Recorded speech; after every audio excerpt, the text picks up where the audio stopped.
Blessed is the man who remains steadfast under trial, for when he has stood the test, he will receive the crown of life, which God has promised to those who love him. Welcome to Yesterday Was Easy.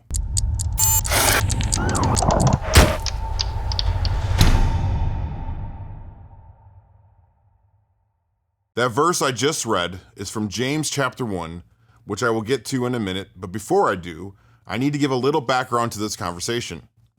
If you follow this show, you may remember episode 9 titled, Be a Grinder, in which I described the grinder at the Buds Training Center on Coronado Island in San Diego, California. If you missed that episode, the grinder is the concrete pad where Navy SEAL candidates are ground up and spit out physically, mentally, and emotionally in order to separate the wheat from the chaff.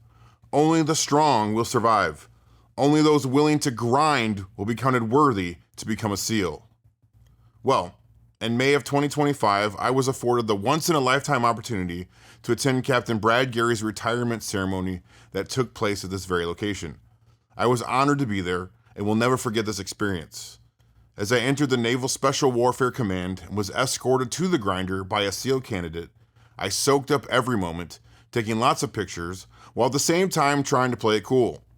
The last thing I wanted to do was fanboy all over the hallowed ground that has shaped so many of the men I look up to and respect.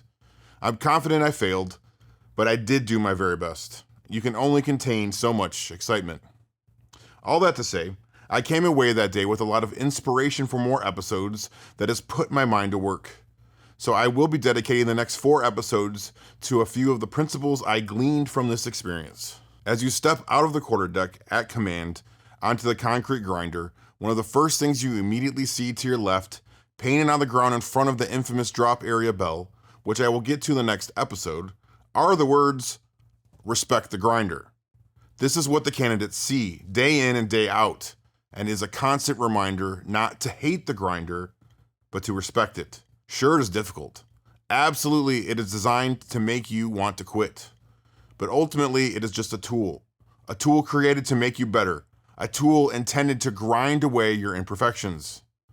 This tool is nothing more than a process, much like a refiner's fire, meant to burn away the impurities.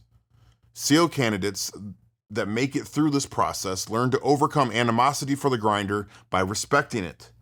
They eventually understand that in order to prove themselves worthy, they must esteem this process as something worthy of honor and reverence.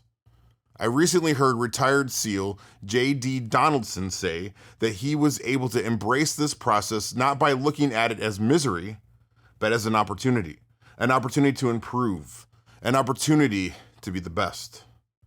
As I walked around this pad of crushed stone and Portland cement that was quite literally enriched with the blood, sweat, and tears of past generations of SEALs, I pondered what it meant to respect the grinder.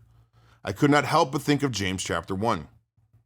As Christians, once regenerated, all of life is a process of sanctification, from the point of justification until the moment of glorification. This sanctification process is not unlike the grinder. It is also designed to make you better, a better Christian. It is also meant to burn away the impurities, perpetually making you more and more like Christ. You will absolutely go through trials and tribulations. Christ promised us that. You can bet your bottom dollar it is difficult. I promise you it is challenging, and I guarantee that the enemy, much like a Bud's instructor, will do everything in his power to try and make you quit. And as Christians, we should learn to respect this process. We need to stop viewing sanctification as misery, but instead as an opportunity to be more like Christ and to honor him in all that we do. James 1:2-4 reads, "Count it all joy, my brothers, when you meet trials of various kinds, for you know that the testing of your faith produces steadfastness, and let steadfastness have its full effect, that you may be perfect and complete, lacking in nothing."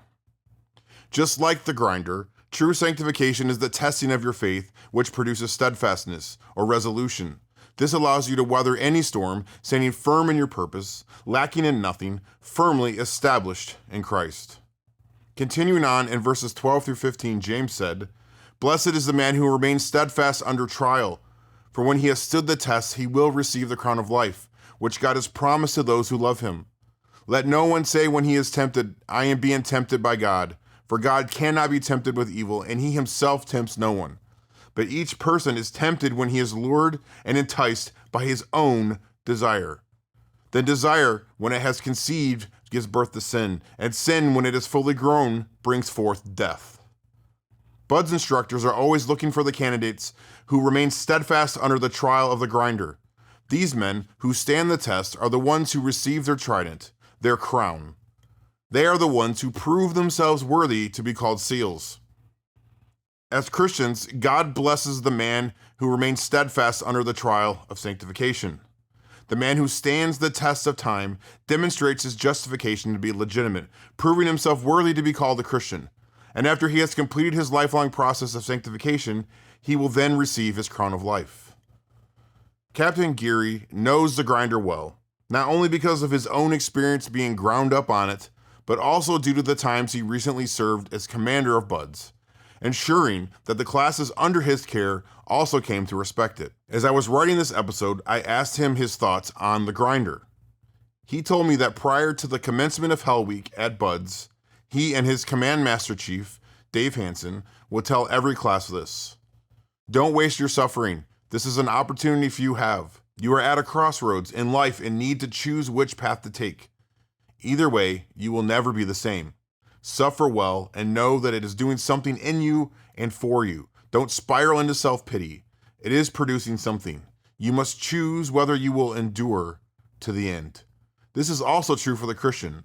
Don't waste your suffering. Don't spiral into self-pity. Don't be lured and tempted by your own sinful desires. Suffer well. The trials you endure produce steadfastness, and blessed is the man who remains steadfast under trial.